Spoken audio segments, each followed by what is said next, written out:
I started coming to Eva's because I was hungry. My mother got incarcerated when I was young. My grandmother became my legal guardian. I didn't really have a lot of friends. Got diagnosed with multiple sclerosis. I started experimenting with pain medication. Quickly realized it was cheaper to sell and to buy heroin in Patterson. So I started shooting heroin. And within 6 months, the apartment was gone. I ended up selling the car. I was homeless from 2008 till 2013, living underneath a bridge, actually on Grand Street. I did a lot of panhandling, like people avoiding you just because they know what you're gonna ask them, right? Like everybody not wanting to be around you.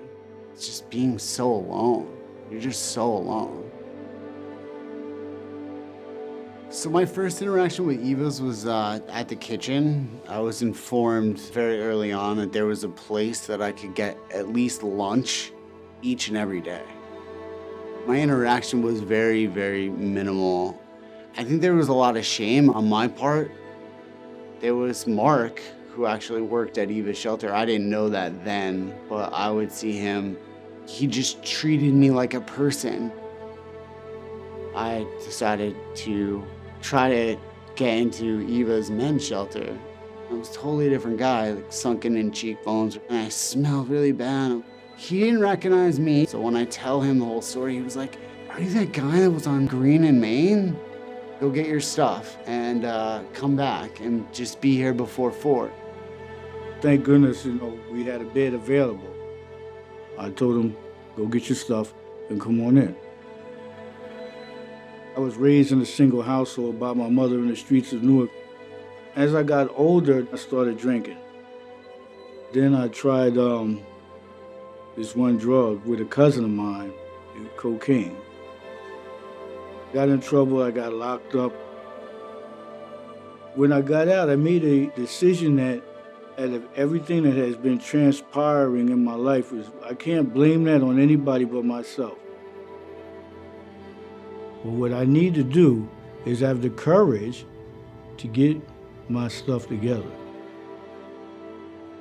I was in the transitionals and graduated this program in June of 1997. I'll never forget it because I finally finished something in my life. When I first came to Eva's, I started at the men's shelter, and now I'm the house manager at the Eva's Overnight Shelter for Men. People like Josh, people like myself, needed a place to go, but we needed a safe place to stay. I just needed a safe place to stay. I got incarcerated for many years. When I got out, I had 5 years mandatory parole and I needed an address and I didn't have one. So that's how I ended up at Eva's shelter. Never thought, this girl from Bergen County, upper middle class background, educated, would be in a homeless shelter. I've been a type 1 diabetic since I'm 17 years old. I'm insulin dependent. Because of the clinic, I was able to get my insulin and live, basically, at no cost. They allowed me to continue my education. I completed my schooling to get my certified alcohol and drug counselor license. So they recruited me into the outpatient because they really needed counselors. I had nothing. I literally had nothing except the clothes on my back, and it wasn't even a lot of clothes when I walked in that shelter January 23rd, 2012. And to be standing here today, employed, self-sufficient. They gave me a chance. People need comprehensive care.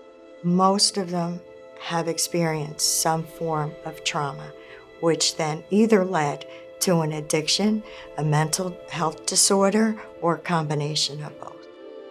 Some of them are resistant because they've never felt that type of care and compassion in their own blood families. So to come to a place where they feel that they found a family when they never knew what that really meant.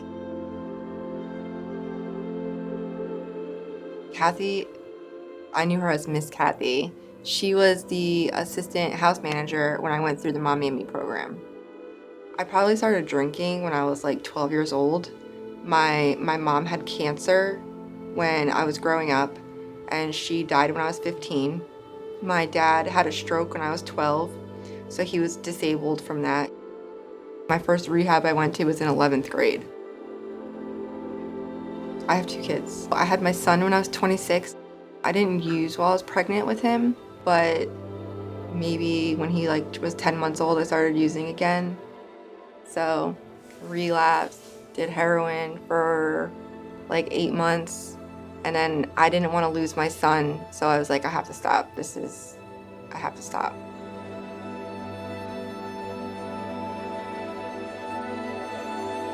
So I came here to the Mommy and Me program. Treatment was hard because you're not just worrying about yourself, you're worrying about another human being at the same time. I didn't know how to be a mom. I was a drug addict. I would keep him up till 4 o'clock in the morning and run around doing stuff with me. So this gave me the ability to not only get myself on a schedule, but to get my son on a schedule, to get him normal life too. And I've always wanted to be a chef. And so that's another reason why I wanted to come to Eva's, was because they had a culinary school here. Culinary school. I grew up with my mom's and stepdad. I never knew who my real father was because my mom didn't ever tell me till later on in life that my father raped her. I was a rape baby. And so during that time, my grandmother didn't believe in abortion, so she had me and she took care of me. I had 2 scholarships to be a pro basketball player. I started smoking weed. I dropped out of school. I started sniffing coke, and coke led to freebasing, that's crack. I caught a drug charge, and I went to jail, and they preferred me for a program. Eva's was my first program. I went to the halfway house, I graduated it, and everything. And I think I stayed clean for about over a year. I went back to my mom's and I used. When I got back this time, my last relapse, I knew I wanted to stop. I was in the shelter. And when I moved over there, the lady, Miss Barbara, I love her to death, she said, "You're going to the culinary art school." I was like, "What? I signed you up already." I was like, "What?" Later on, they came to the shelter and told me, "Wanda, we got a studio apartment for you."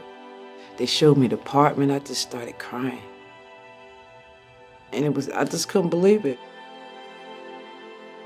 A wonderful home. Beautiful. Now I have a home at Eva's, and I work at the kitchen at the Boys and Girls Club. I love my job, yeah. I've accomplished so much since I've stopped using. If I didn't have Eva's, I wouldn't have my life that I have now. I got a permanent residence in Patterson. Ironically, across the street from the bridge I used to live under. Sometimes it just takes a good meal and a smile to set somebody on a new path. I have my own place, I have my kids, I'm married. I literally wouldn't have any of that. I graduated with an associate's. I'm in my senior year at William Patterson University. I've got a 3.85 GPA. I bought a new car. I'll never forget Josh. I'll never forget Mark. Changed my life. I've been with Eva's for 24 years as a client and as a staff member, and I had the opportunity to work with Father on both sides. I worked with Father and talked to Father as a client, and then I also had the opportunity to work with Father as a staff person. always remember a lot of things that he would say that still go with me today as far as helping these clients. And I'm doing Father's work.